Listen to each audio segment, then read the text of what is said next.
Quelques centaines de grammes pour une poitrine plus opulente. Des centaines de milliers de femmes sont porteuses de ces prothèses mammaires PIP. Prothèses aujourd'hui accusées d'être cancérigènes, même si aucun lien n'est pour l'instant établi.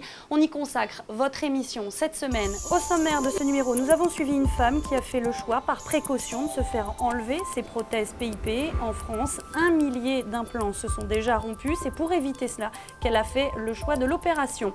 Les chirurgiens savaient-ils que les implants PIP étaient non conformes? Direction l'Espagne, reportage avec ces femmes qui dénoncent l'industrie de la chirurgie esthétique. Selon elles, les chirurgiens auraient dû alerter les autorités.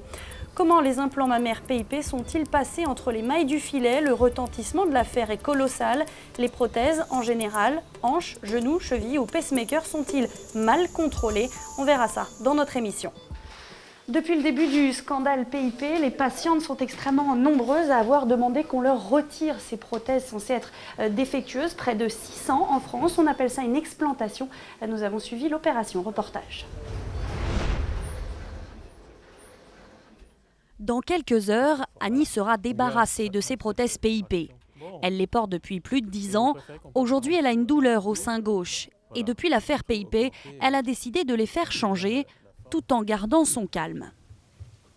Je ne suis pas en colère, je constate simplement que c'est des gens qui sont malhonnêtes, une entreprise malhonnête. C'est des gens malhonnêtes, la justice s'en chargera sûrement. Des prothèses PIP, le docteur Staub en a posé pendant plus de 10 ans. Une centaine de ses patientes sont concernées. Aujourd'hui, il fait de la psychologie pour les rassurer. Vous avez vu, il y a des plates, il y a des rondes. Alors tiens, je vais vous faire un test. Non, je vais vous faire un test amusant. Vous allez fermer les yeux. Et vous allez me dire quelle est la prothèse qui vous paraît la plus solide, la plus résistante. Aucune idée. Ça, oui, c'est les prothèses maudites. Ça, c'est les prothèses. Oui, les plus souples. Voilà, je suis d'accord. Mais elles paraissent, comme ça à la vue, très résistantes. Direction le bloc opératoire pour l'explantation. En France, l'opération est remboursée par la sécurité sociale. Une incision, et puis le chirurgien extrait tout simplement la prothèse. Cette fois pour Annie. Et voilà, c'est une PIP texturée, donc, qui est intacte. Ce ne sont pas les patientes, mais les chirurgiens qui choisissent la marque des prothèses. Alors aujourd'hui, ils sont aussi dans la ligne de mire des associations de patientes PIP. Eux se défendent. Le docteur Staub a même porté plainte contre X pour tromperie aggravée. Voilà.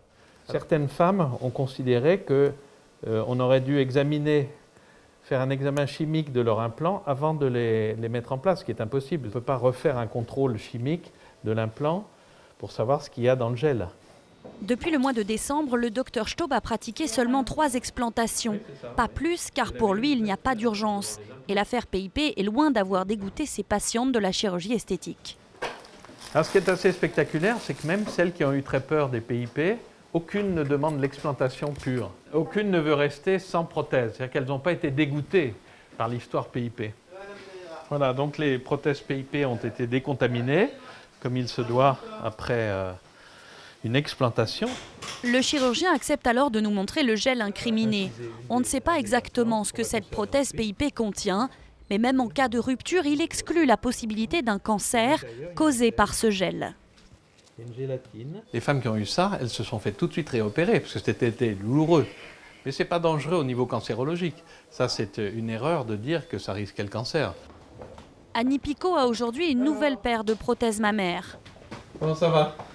En France, elles sont pour l'instant près de 700 à avoir fait le même choix qu'elle, par précaution. Vous mangez un petit casse-croûte, hein ? Bonjour, je voudrais le paille s'il vous plaît.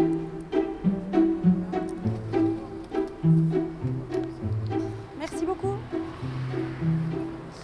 L'affaire des prothèses PIP a fait la une des journaux dans le monde. Elles sont 30 000 Françaises à porter ces prothèses et 10 fois plus nombreuses dans le monde. La moitié de la production de PIP est filée sur le continent sud-américain, marché de prédilection pour la chirurgie esthétique. Il y aurait 25 000 femmes porteuses de PIP au Brésil, 33 000 au Venezuela, mais en Europe aussi, bien sûr. Elles sont plus de 42 000 rien qu'au Royaume-Uni.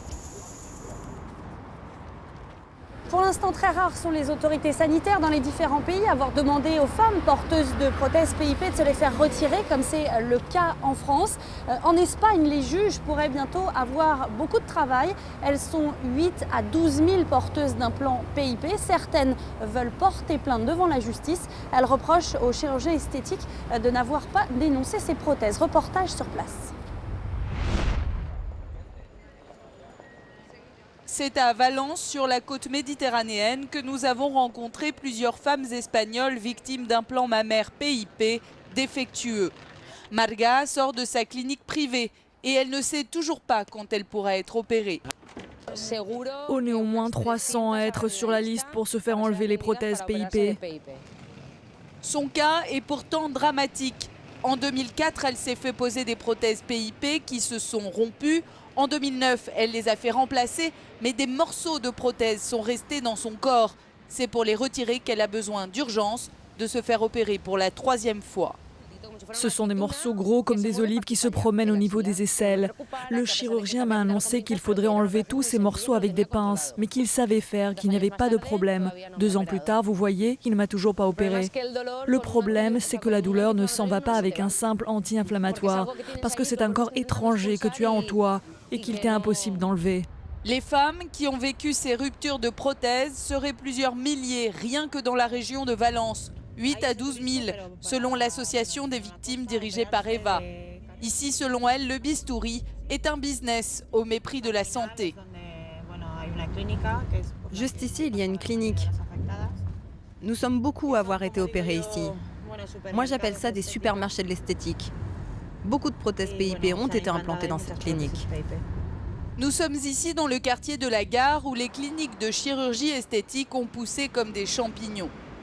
Les victimes de Valence se sont connues via les réseaux sociaux. Depuis plus d'1 an, elles envoient des centaines de photos de leurs prothèses rompues à Eva et Amy. Des éléments qu'elles veulent utiliser pour attaquer en justice le fabricant, mais aussi les chirurgiens et les autorités sanitaires espagnoles. Dans chaque dossier, derrière les problèmes de rupture d'implant, il y a un nom qui revient depuis le départ. Prothèse PIP.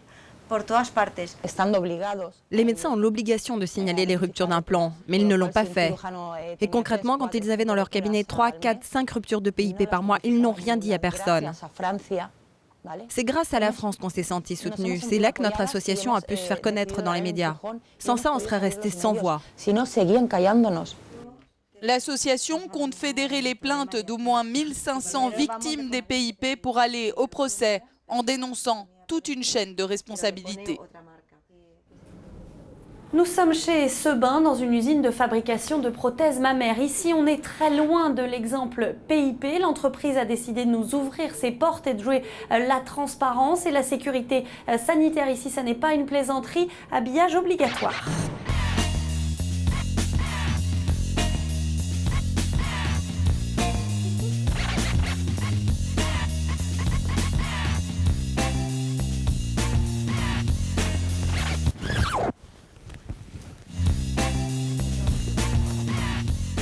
Nous sommes maintenant au cœur de l'unité de fabrication.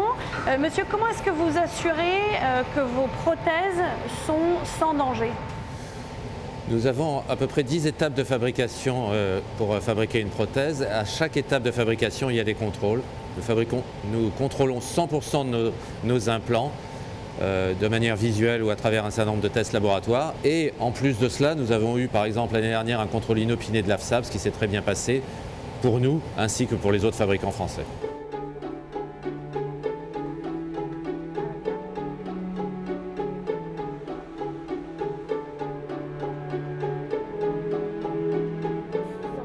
Toute la question posée par l'affaire PIP est celle de la sécurité et du contrôle. Les prothèses mammaires, comme les autres prothèses d'ailleurs, prothèses de hanche, d'épaule ou encore pacemaker, n'ont pas besoin d'autorisation de mise sur le marché. Une simple certification européenne suffit. Explication. Seringues, prothèses, pacemakers, leur qualité est d'importance vitale. Et pourtant, ces produits implantés dans le corps humain sont peu contrôlés. On les appelle dispositifs médicaux et leurs fabricants peuvent les vendre notamment à cet hôpital sans qu'aucune inspection ne soit pratiquée, contrairement aux médicaments qui nécessitent des années de contrôle. Les fabricants doivent fournir une simple certification qu'ils peuvent obtenir d'un organisme européen de leur choix. L'organisme de contrôle inspecte seulement les procédures de fabrication. Des sociétés qui ne font aucun suivi de l'inspection qu'ils ont faite. Et encore, cette inspection est-elle précédée d'appels téléphoniques, nous allons venir tel jour, est-ce que ça vous convient, bon. Les organismes qui contrôlent les dispositifs médicaux se basent sur les dossiers fournis par les fabricants. Ils partent du principe que les industriels sont de bonne foi. Autre défaillance du système, les agences de sécurité sanitaire nationale qui contrôlent les médicaments ne peuvent inspecter les dispositifs médicaux que dans de rares occasions. L'agence nationale, dans le système européen, ne peut pas déployer les moyens nécessaires, et dans les autres pays non plus, face à ce marché des dispositifs médicaux qui est un marché très vaste. Lorsque l'AFSAPS peut réagir, il est souvent trop tard. C'était le cas avec les prothèses PIP. Le scandale a révélé au grand public les défaillances du système. Le ministère de la Santé dit vouloir réformer les méthodes de contrôle. La France a demandé à l'Union européenne d'imposer une autorisation de mise sur le marché pour les dispositifs médicaux, comme pour les médicaments. Et c'est la fin de cette émission spéciale sur le scandale PIP et sur les prothèses mammaires. Merci d'avoir été avec nous et on se retrouve très vite sur France 24. À bientôt.